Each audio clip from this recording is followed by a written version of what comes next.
10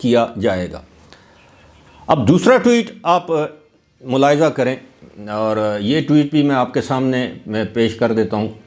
دوسرے ٹویٹ میں یہی شاہین صاحبائی، یہ 11 فروری کو یہ انہوں نے ٹویٹ کیا، اس میں لکھتے ہیں: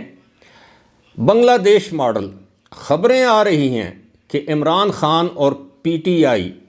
پشاور میں قومی اسمبلی کا پہلا اجلاس بلانے پر غور کر رہے ہیں۔ جیسے ہی خان کو رہا کیا جائے گا اور اب جلدی باہر ہوں گے، یہ اجلاس منعقد ہوگا۔ اگر فوج کے کچھ پاگل لوگوں کو عقل نہ آئی اور انہوں نے جو دھاندلیاں کی ہیں آگے جو بھی،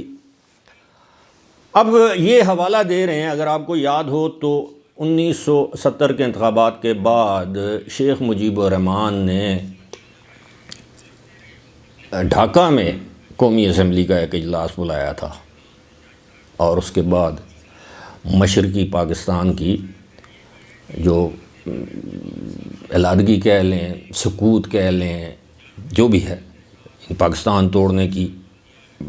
بنیاد رکھی گئی تھی،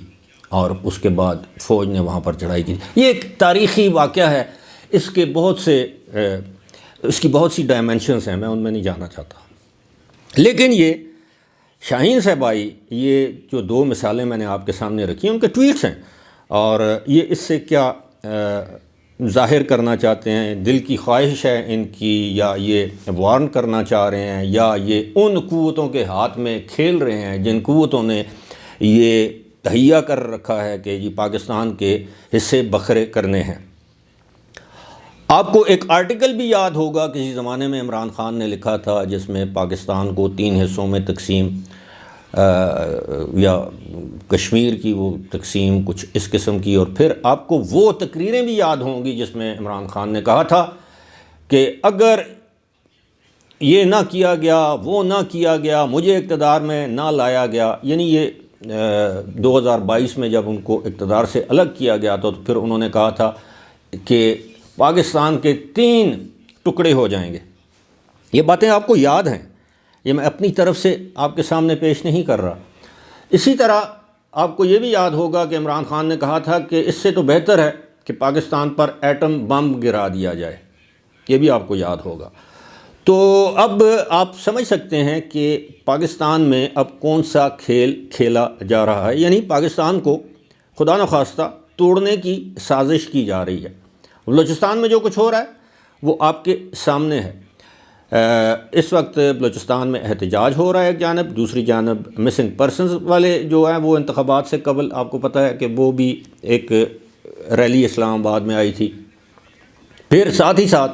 آپ کے علم میں یہ بات بھی ہے کہ بلوچستان میں علیحدگی پسندی کی تحریک بھی چل رہی ہے، اور اس میں مختلف BLF ہے، BLA ہے، اور دیگر آرگنائزیشنز ہیں۔